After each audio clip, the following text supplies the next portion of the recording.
Let's have a little ACT practice. We're going to work problems 1 through 5. Which of the following expressions is equivalent to a times 5 minus 8 times a plus 6? So what you're going to do is distribute there. So when you distribute the a, you're going to get 5a minus a squared. Now when you distribute the 8, that 8 is negative. So you're going to get minus 8a, and minus 6 times 8 is 48. All right, now let's combine matching terms, and let's go ahead and organize these according to exponents. All right, first, that negative a squared, there's nothing to combine it with. All right, next is your a term. So we can combine 5a minus 8a, that's minus 3a, and then we have the minus 48 left, so that's answer C. All right, let's look at number 2. Number 2 says, because of rising expenses, a motel manager raises the room rate of $80 by 20%. So what's the new room rate? All right, so what are you going to do there? You're going to multiply 80 times 0.20. So that's going to get you $16. You can use a calculator on this if you need to. Then you're going to have to go back and add that 16 to the 80. So that's going to give you $96, which is J. All right, number 3 is a matrix problem. Which of the following matrices is equivalent to? Now, this is a scale matrix, so all you have to do is multiply the number outside times each number inside. All right, 5 times 1 is going to be 5.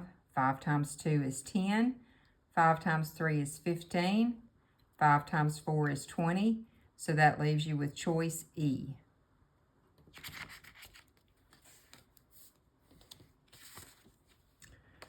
All right, number 4. A retail sales associate's daily commission during the week was $30 on Monday and Tuesday and $60 on Wednesday, Thursday, and Friday. What was the average daily commission for the 5 days? That's a little bit confusing, but what they mean is that he got $30 on Monday and $30 on Tuesday. So we've got 30 plus 30, and then you've got 3 days at $60 a piece. So what do you have total? 60 plus 180 is $240 total, and he did it in 5 days. So what do you get if you divide 5 into this? Well, that's going to be 48. So that's answer H. One more. Okay, on number 5, what is the value of x that makes this equation below true? You can plug and play all 5 answers, or you can just solve this one.